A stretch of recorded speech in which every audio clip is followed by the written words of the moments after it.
أما بعد فأعوذ بالله من الشيطان الرجيم بسم الله الرحمن الرحيم وإنك لعلى خلق عظيم وقال رسول الله صلى الله عليه وسلم إنما بعثت لأتمم مكارم الأخلاق أو كما قال عليه الصلاة والسلام শ্রদ্ধা ভাজন সভাপতি মুহতারাম আসাতিজা ইকরাম বিজ্ঞ বিচারক মণ্ডলী সুযোগ্য পরিচালক ও আমার সুপ্রিয় ছাত্র ভাইরা প্রিয় হাজিরিন বিশ্বনবী সাল্লাল্লাহু আলাইহি ওয়াসাল্লাম এই পৃথিবীর মধ্যে ছিলেন সবচেয়ে মহান সুন্দর ও মার্জিত স্বভাবের বর্তমান অশান্ত বিশ্বকে শান্ত করতে বিশ্বনবী সাল্লাল্লাহু আলাইহি ওয়াসাল্লামের আদর্শ ও নির্দেশাবলী অনুসরণ ও পালন একান্ত আবশ্যক বিখ্যাত ইংরেজ লেখক বার্নার্ড শ বলেছিলেন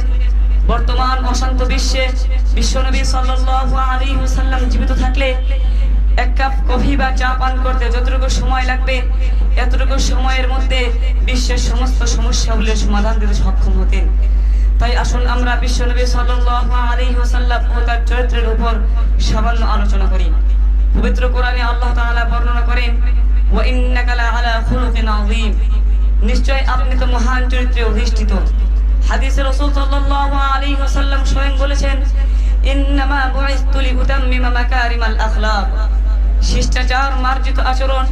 ও উত্তম চরিত্রগুলোর সমাপন ও পরিপূর্ণের উদ্দেশ্যে আমি প্রেরিত হয়েছি মুহতারাম হাজিরিন বিশ্বনবী সাল্লাল্লাহু আলাইহি ওয়াসাল্লামের চরিত্র ছিল কোমল ও উদার পরনিন্দা অশ্লীল ও অশিষ্ট বাক্য তার পবিত্র মুখ থেকে কখনো বের হয়নি তিনি কারো মনে কষ্ট দিতেন না কারোর সঙ্গে অভদ্র আচরণ করতেন না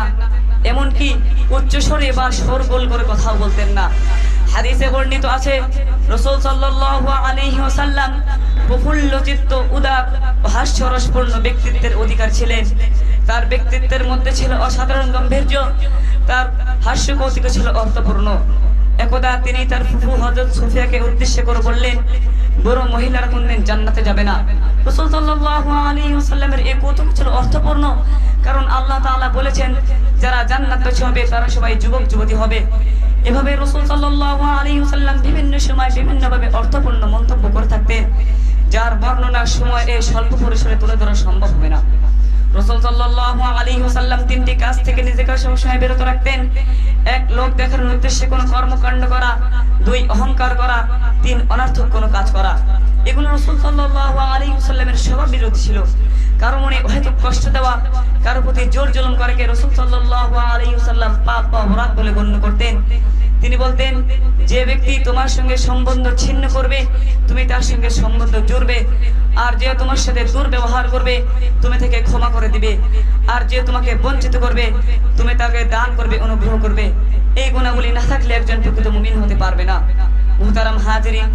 বিশ্বনবী সাল্লাল্লাহু আলাইহি ওয়াসাল্লাম পৃথিবীতে এসেছিলেন দয়া ক্ষমা ও সহিষ্ণুতার উদাহরণ স্বরূপ কোন ব্যক্তি কর্কশ প্রশ্ন বা অসঙ্গত আচরণ করলে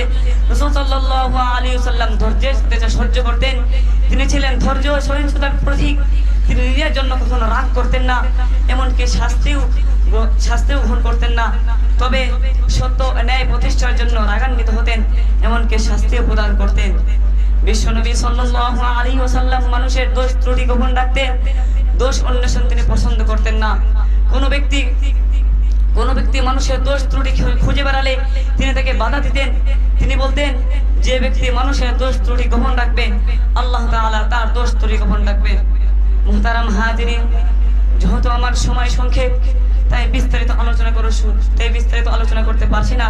শুধু এতটুকুই বলি বিশ্বনবী সাল্লাল্লাহু আলাইহি ওয়াসাল্লাম কোন কাল কিংবা সময়ের নবী নন তিনি বিশ্বের সর্বকালের সর্বশ্রেষ্ঠ মহানবী এবং তিনি শেষ নবী বিশ্বনবীর মহান চরিত্রের আকর্ষণে সারা বিশ্ববাসী মুগ্ধ সারা বিশ্বের জন্য তিনি উত্তম